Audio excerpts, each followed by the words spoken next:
Down by 90% in the past fortnight, this leaves many to wonder what is indeed next in store for First Republic Bank.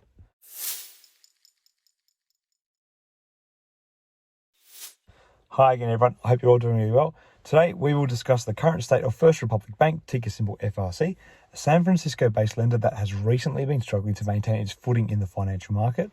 The bank has seen a significant decline in stock price, which has prompted concerns among investors and industry observers alike.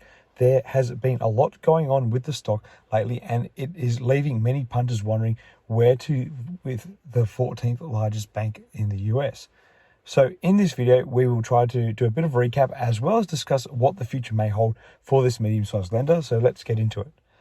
The first thing to understand about First Republic Bank is that it is not alone in facing difficulties. The bank is one of many mid-sized US lenders that have been hit hard by the recent failures of Silicon Valley Bank and Signature Bank, as well as the global bank panic which has followed.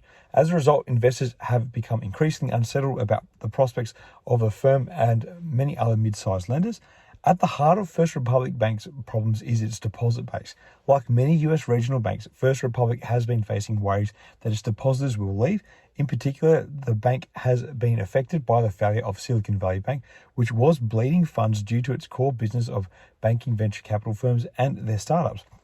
When Silicon Valley Bank tried to raise cash, its depositors, largely business customers whose accounts were well above the $250,000 Federal Deposit Insurance Corporation protection limit, fled. Uninsured depositors across the system took notice, and First Republic, which had some 2/3 of its deposits in uninsured accounts, came under scrutiny.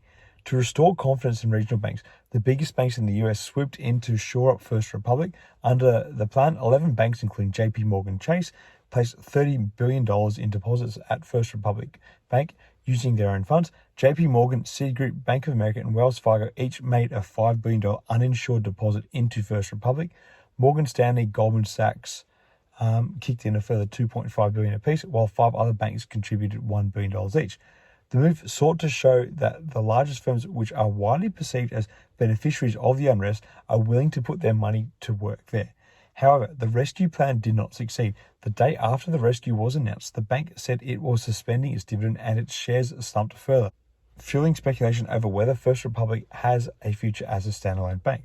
The slowing has continued despite many sources reporting that at one point JPMorgan chief Jamie Dimon was leading discussions among large banks aimed at bolstering First Republic's capital.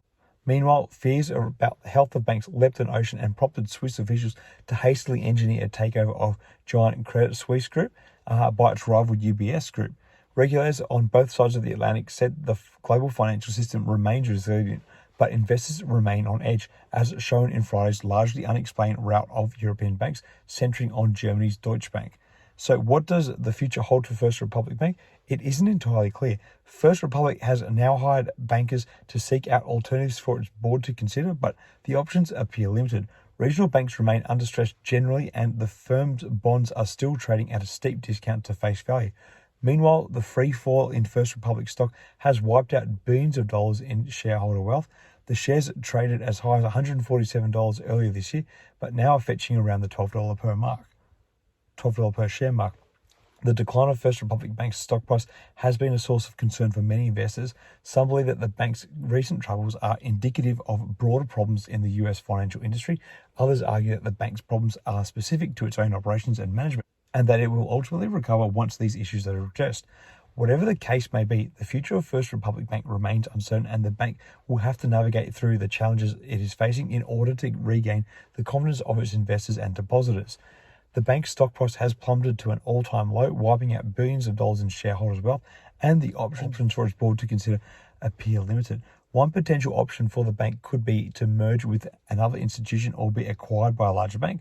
Mergers and acquisitions have been a trend in the banking industry for a while now, as smaller banks look to gain scale and larger banks seek to expand their offerings and customer base. First Republic may find that joining forces with another bank could provide it with the resources and expertise it needs to weather the current storm and emerge stronger. However, any potential merger or acquisition will likely come at the cost, and the bankers' shareholders may not receive the same value they would have if the bank had remained independent, especially considering how much the stock price has fallen. Moreover, finding a suitable partner may prove challenging, especially given the current state of the banking industry. Another option for the bank would be to continue to try to turn things around on its own. The bank could attempt to shore up its finances, restructure its operations, and implement new strategies to win back the trust of its investors and depositors.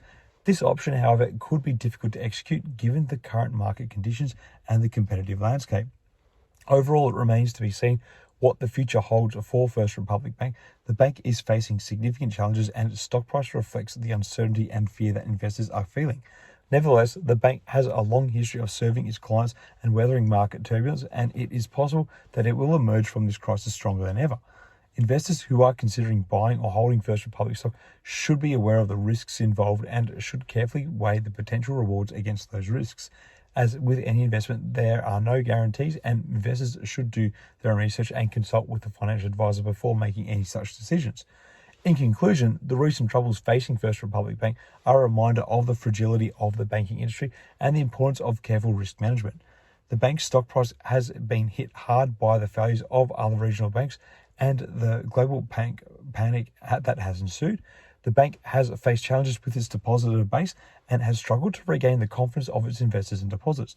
The future of First Republic Bank remains uncertain, and the bank will need to navigate through the challenges it is facing in order to emerge stronger. Whether it chooses to pursue a merger or acquisition, implement new strategies, or continue on its own, the bank will need to act decisively and strategically to win back the trust of its stakeholders.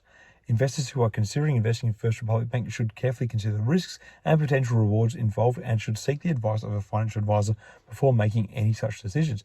While the future is uncertain, the bank's long history of serving its clients and its resilience in the face of market turbulence give cause for optimism that it will be able to weather the current storm and emerge stronger, but this is really up to luck.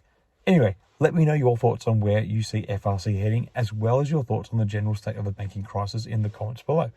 It certainly is crazy times. Anyway, until next time, everyone, may the markets trade in your favor.